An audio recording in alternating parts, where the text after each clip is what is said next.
Hello नमस्कार, welcome to my YouTube channel. तो आज हम एक प्रॉब्लम का सोल्यूशन करेंगे जो ये हमने लिखी हुई है। इसके लिए किसी ने रिक्वेस्ट किया था।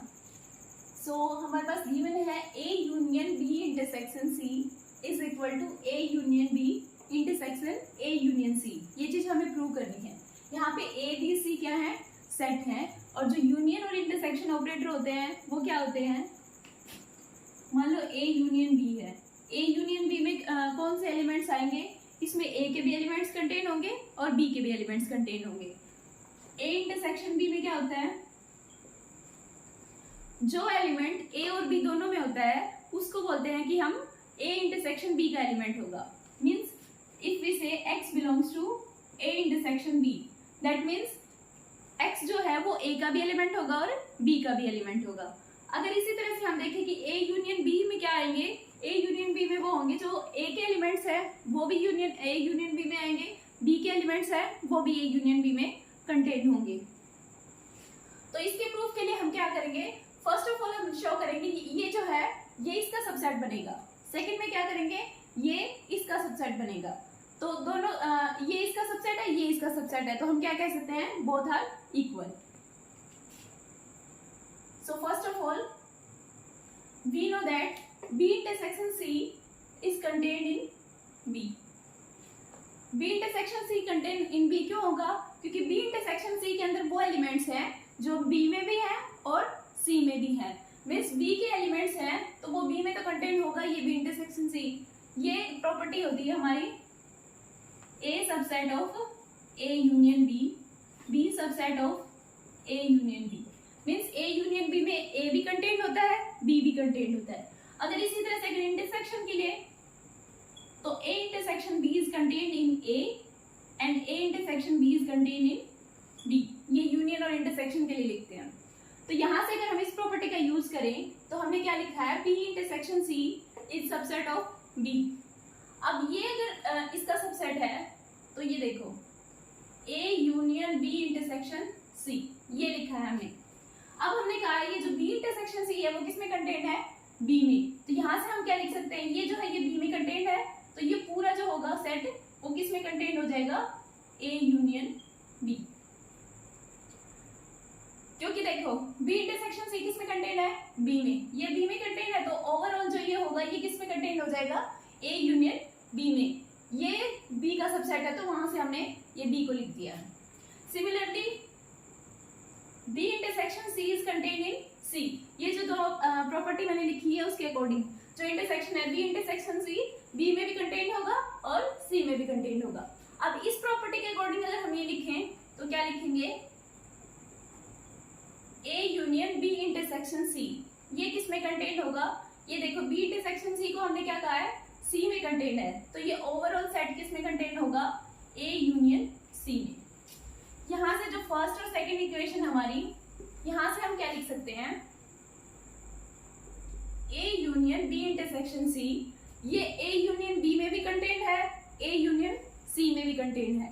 मीन्स अगर कोई सेट या कोई एलिमेंट कह सकते हैं, जैसे अगर ये सेट इसके अंदर भी कंटेंट है और इसके अंदर भी कंटेंट है, दैट मीन्स ये इन दोनों के इंटरसेक्शन में भी कंटेंट होगा। So we can write it is content in A union B intersection A union C. ये हमारा फर्स्ट पार्ट प्रूव हो गया, जो हमें प्रूव करना था कि this is subset of this. इसका हम इक्वेशन नंबर 3 नाम दे सकते हैं, ठीक है।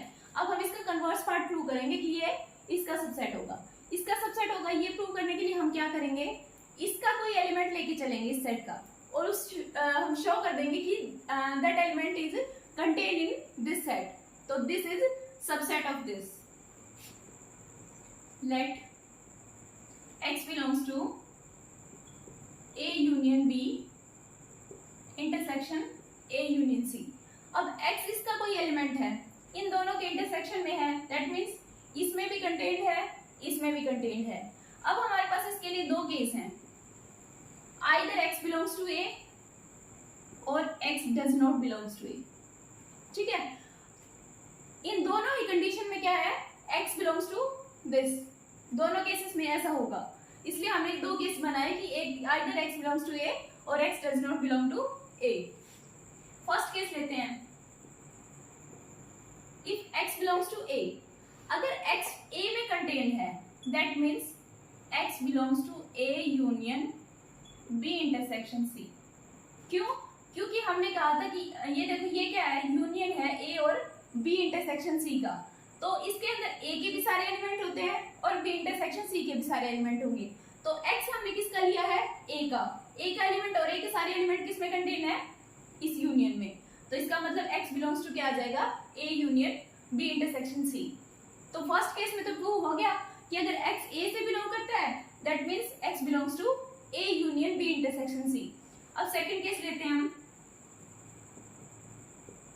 If x does not belong to a, अगर x a से बिलोंग नहीं करता, देखो x इन दोनों सेट से बिलोंग करता है, a यूनियन b से भी और a यूनियन c से भी, लेकिन वो a में बिलोंग नहीं करता, दैट मीन्स वो b में बिलोंग करेगा और c में भी बिलोंग करेगा, क्योंकि वो इस सेट में भी बिलोंग करता है और इस सेट में भी बिलोंग करता है, और दोनों सेट में क्या है, a है, जो कि हम कंसीडर करके चल रहे हैं कि x a में बिलोंग नहीं करता।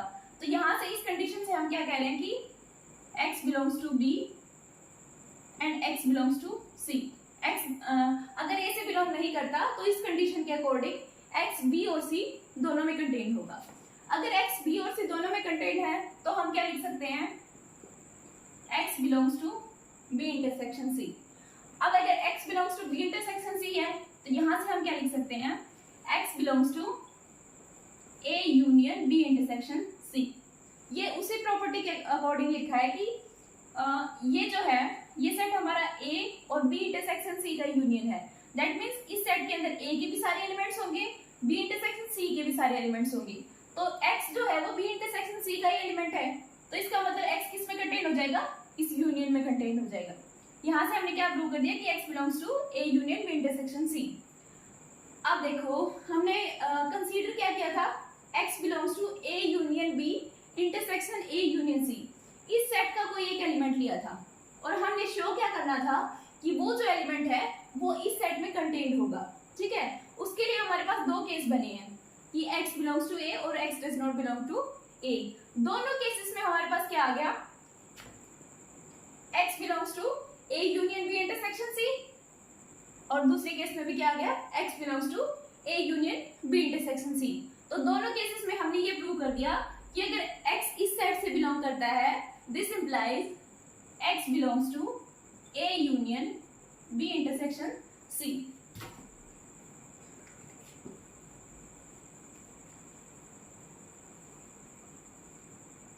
ये हमने दोनों केसेस में प्रूव कर दिया।